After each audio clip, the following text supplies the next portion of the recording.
Okay, so my year in review.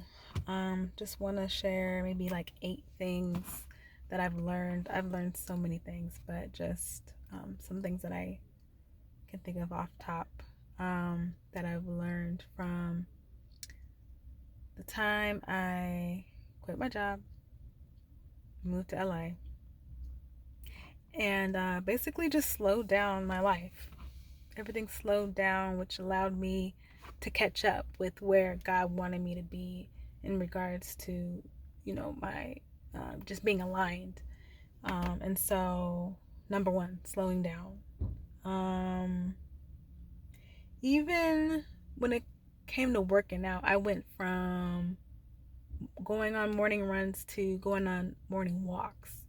And just starting that at the beginning of the day kind of just set up the day for um, just success because I was able to slow down, hear from him, and then just the workout in and of itself is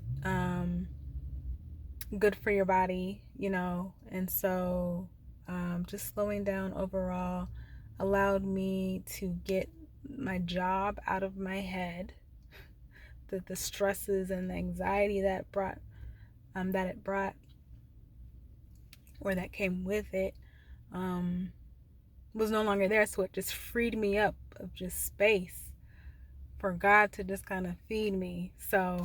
Um, so yeah, slowing down was just life changing. That in and of itself was just life changing. Number two, I learned that less is more. You can actually do more by doing less.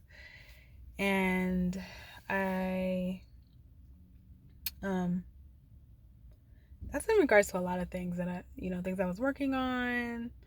Also, just less of me and more of God. Me trusting God to kind of fill in my gaps. Um, Not necessarily, I mean, I would say putting forth less effort, but still, how can I say it? Still doing your best, but because God is going to meet you halfway, it can seem like you're giving out less effort, and he's kind of like picking up the slack for you, if that makes sense, especially in those things where he's asked you to do something and there's no way that you can do it in your strength. By you kind of just letting go and just doing all that you can control and just giving the rest to him and letting him do the more, take care of the more, you're doing more by doing less. So that's another thing that I've learned. Number three. Oh yeah. Um, I learned, because there's a lot that I'm to do in my lifetime. Sometimes when I get these ideas, I feel like I have to do it right now. Like I have to get started right away. Um, which can cause anxiety and just a lot of pressure. And I had to keep reminding myself to, anytime that you get overwhelmed or stressed out about what you have to do, just revert back to the last thing that he asked you to do. Did you finish that? If he gives you a new idea and he's giving you a couple of bullet points or maybe an outline, just write it down. Just write down the idea, the bullet points, and if that's all you have, that's all you need. Just save it, and then you'll know when to go back to that thing, because he'll give you a new idea, or he'll give you more details on it later. But always write down the ideas. Don't get overwhelmed, and just when in doubt, just go back to the last thing he asked you to do and finish that. um Number four, your purpose may be disguised. So I always thought my purpose was tied to my writing because it just came so effortless, and there's always a book in me, there's always a show or a movie. Like, being a prolific writer, it's just nonstop. So I thought my purpose was tied into that, but it is way more. It's way bigger than I thought. It has way more impact on people than I thought. I'm going to be reaching way more people than I thought. And I never would have, when he showed it to me, I don't think I would have believed it had I not believed who he's shown me to be through his eyes. That makes sense. So if you don't know who you are, if you don't know how God sees you, or if you don't believe who he shows you to be, if you don't believe it, then when he does show you your purpose, you'll be either afraid, or you will run the other direction, or you won't even recognize it, because sometimes it can look different. But if you do, like for me, once I started doing research and everything, it's just like everything has prepared me for my purpose. It's just the path that he put me on to get to that place is just weird. It's just weird. I made a pit stop through Hollywood, and it's just weird. But yeah, your purpose may be disguised, and it's important, if you don't know what your purpose is, to get in God's presence. Ask him what it is. Ask him to show you. Ask him to reveal your true self to you. Ask him to reveal it to you so that you understand, and then believe it when he tells you, even when it seems impossible or crazy. Believe it. Fasting. Okay, so these last few years I've started living a lifestyle of fasting, and more so this year than any other year. And one of the things that came of it, a year ago, I officially went vegan, and it went well for the first few months. And then got to LA, started dabbling back in the meat, and then when I went back to Vegas, I just like fell off. I mean, I would be back and forth basically. So, and now I'm just like consistently vegan. I'm trying to stay consistent, just because it's just conducive to my lifestyle, being seeing as though I fast a lot, which has been okay. I can't say that my fasting this year has been the greatest, because I remember when I first started fasting, I would do these 21-day Daniel fast, which is basically like a 21-day vegan fast. And I used to just see all types of things, and I used to just to hear God so clearly, and it was just amazing. But this year it's just been so much resistance and so much temptation around food. It's just revealed to me how much, I mean, yes, anybody who knows me like knows I love food, and I'm a really big foodie, but this year in particular has just been so rough for me to like finish a fast without breaking it. And so one of the reasons why is because I'm not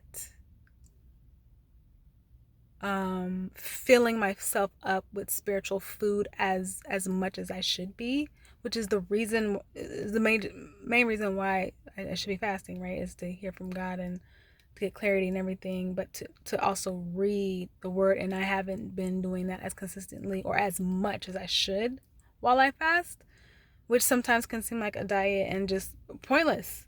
So yeah, my fasting has not been as effective as I'd like for it to be, which is going to change. I'm starting now, actually. Number 6, time management and prioritizing. Going back to like feeling overwhelmed and everything like that. Prioritize prioritization is very important because, especially if he's asking you to do several different things, I guess this is just a reminder to write everything out and don't feel like you have to do everything all at once. I feel like that's kind of like a repeat, but hey, maybe you needed to hear it twice. Number 7, what doesn't make sense right now will eventually make sense later. It could be a year from now, it could be a handful of years from now. Going back to my last video when God asked me to sell my house a few years ago. When I sold my house 3 months later, I got laid off from my job. So initially I thought, oh, great. That's why he wanted me to sell my house, so I could sustain myself after a layoff. But now, 4 or 5 years later, I'm seeing that he wanted me to sell my house because he wanted me to be flexible. He wants me in LA, he wants me in Charlotte, he wants me all over the place. So that's one of the reasons why, at least. So just don't be discouraged if he's asking you to do something that doesn't make sense. Just do it anyway. In the long run, you'll find out why it'll make sense later. But then also do it when he says to do it, because if you wait, that's disobedience. That's just as bad as you not doing it at all. So, and the last one, number 8, is trust him. Trust God. He always provides. I mean,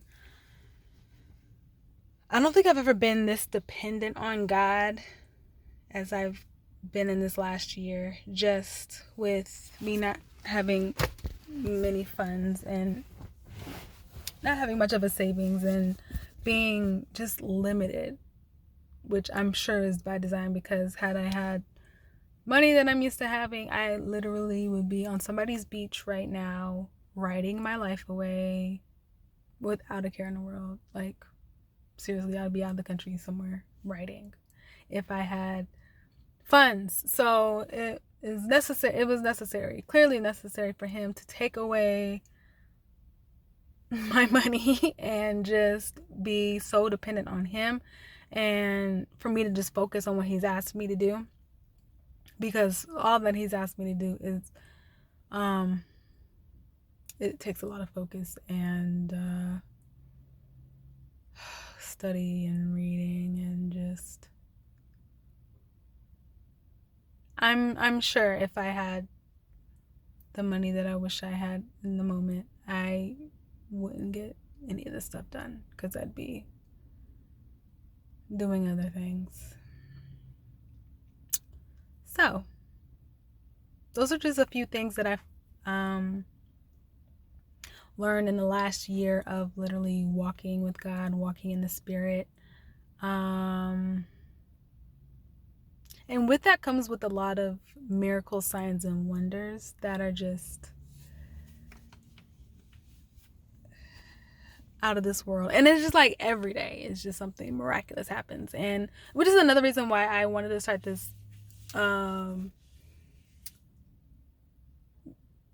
of the reasons why I wanted to share this kind of like in real time, so that I can share those miracles like as they come, as opposed to after the fact, because there's just so much to try and catch up. It's just so much for me to try and name everything that's happened in the last year that was just like a miracle. So taking you along so that you can see it in real time. So pray for me this next year. No, I'm so excited. I'm so excited about what's to come. Great things happening, and yeah, I just encourage you to slow down.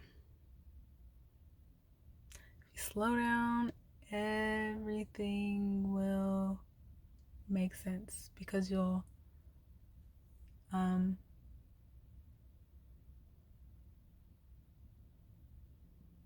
you'll be able to hear clearly.